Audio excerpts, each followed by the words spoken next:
Good afternoon, everyone. Welcome back to another interview today. I'm pleased to be joined by conditional jockey Jamie Nils. Jamie, how are you today? I'm all good. Yourself?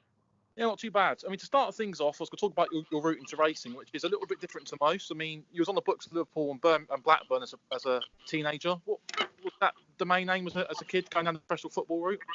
Yeah, definitely. Like growing up in Liverpool, it's kind of every kid's dream, or 99% kids' dream.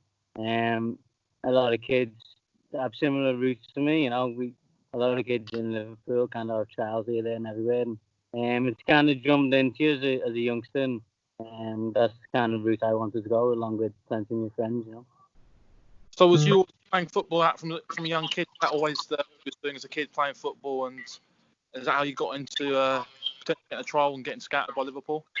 Yeah, just kind of before you can walk in Liverpool, you kind of have a football at your feet. I kind of just played through Sunday league teams and with my school, and I was picked up quite early by Liverpool. Kind of was with them as a youngster, and then things weren't meant to be. Like plenty of other people in Liverpool, you don't quite reach where you want to reach, and I kind of dropped down the levels and kept trying until I kind of had to face that it wasn't going to happen. So in terms of actual racing, when you realised you couldn't make it into football, what made you decide to try racing?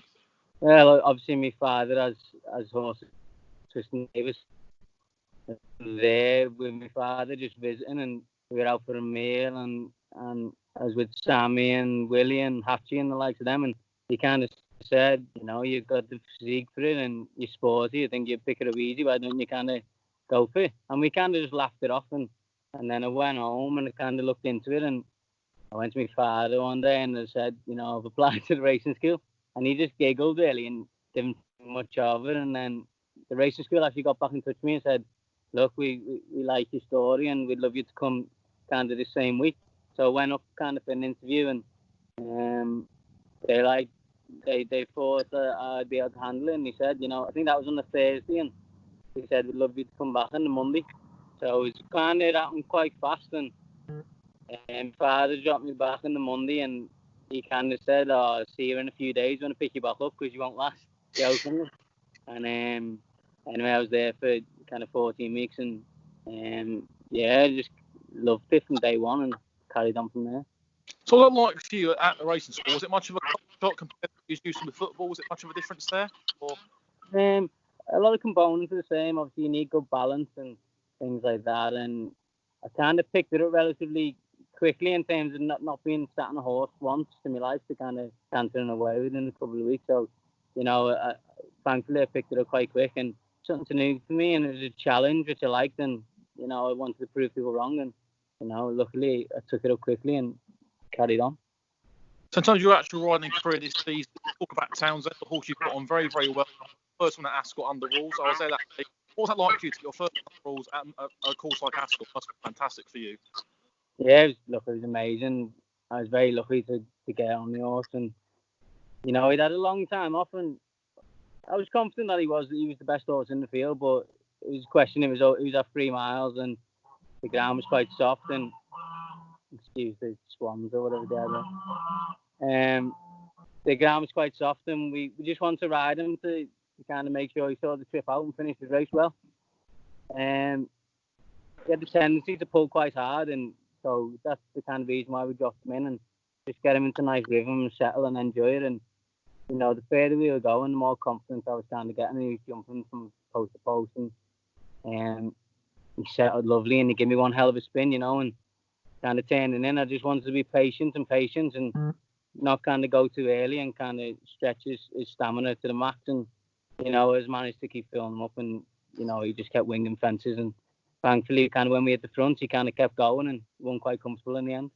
So in terms of after Ascot's success, you ended up going to Cheltenham with him on the first day of the festival, the Ultima. What was it like for you, the young rider, getting your first taste of Cheltenham? It must have been a fantastic experience to go onto a big stage such as Cheltenham and ride in the race there. Yeah, look, I know I'm very lucky. That's not many people get the first riders conditional at Cheltenham Festival, But I embraced it, and a lot of people asked me was nervous, and for some reason I weren't.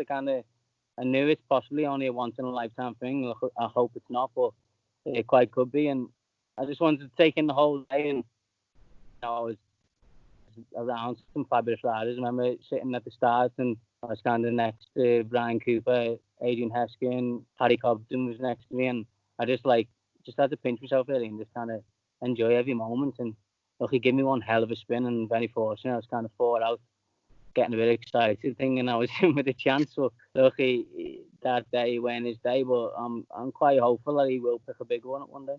So in terms of you speaking about next season, you just mentioned you're confident they can pick up a big race next season. I mean, is he a horse that will excite you again next season? I'm be looking forward to getting on him again next year. Yeah, look, they kind of, there's so many doors open now. I get along with him well, and look, we give him a long break when we bought him because he'd kind of been on the go at Willie Mullins and then onto Nigers, and both 2 tough yards. So we give him 9 months off, and he's only ran twice since we've had him. So he's fresh and well, and he's ready to go. He goes in any ground, which he's shown. So he's got plenty of doors open, and we'll just see when racing gets back where we can head to, you know. In terms of where you are now, you're based with Harry Whittington. How long have you been there for, and what's that like experience to be with Harry? He's got some good horses. He had a good Cheltenham as well. St Calvados running a blinder. Also, Simply the Bet's winning as well. So it must have been a good week for the yards. Oh, it was amazing. I've been with Harry just over a year. I went to him. I come off the flat after being at Mr. Baldwin's, and I said to him, I want to make the switch, and I'm willing to work hard, and if you give me opportunities. And he me and Harry got along straight away, and within a couple of months I was kind of riding St Calvados every day, and leading into Cheltenham we were very confident. The horses were in great form, and they were electric at home, and it was touch and go whether obviously it was going to be on with this kind of coronavirus, but luckily for us it was, and what a hell of a week it turned out to be. So in terms of St Calvados next season, could be a horse who you might step up to 3 miles. He went up in trip to 2 mile 5. He ran a great race in the Ryanair, but could a King George potentially be an option for him next season? Definitely, yeah. It's I don't think he'll have any doubt of saying 3 mile and further. He's got that ability. He's got a very high cruising speed where he can mix with 2 milers. And now he's begun to settle in his races and get into a rhythm. He's another horse with the world at his feet, and you can talk about King Georges and Demon Chasers and Gold Cups now, which is exciting. And just finally, for you, in terms of where you're from, would you hopefully try and sort of persuade people to try and get into racing from your area to show that there's more to life than football, and coming away from where you've come from as well, to show that you can get somewhere not just through football? That be something you want to try and get people from your area doing? Of course, yeah. I think I've spoken about it before, and I've got a hell of a lot of ambitions on the race course. Kind of, I do want. I'm not saying I'm ever going to be champion jockey or whatever, but I do want them Cheltenham Festival winners, and I do want them Aintree Festival winners, and Aintree more than anything. But I want to if I can go into schools and show kids that, especially in them big cities where, Liverpool hosts the biggest race in the world, and there's not. I think the closest yard is Chester, and I think that's Tom Dascombe and Donald McCain. So, kids don't know it's a route. I didn't know it was a route. I was just lucky to fall into it. And if I can go in and show kids that, and if I can get 10 kids into horse racing and they go on to achieve great things, then that'll be enough for me, Jamie, that's wonderful. Thanks for joining me. I'll just quickly end this recording now so I don't lose the footage quickly before I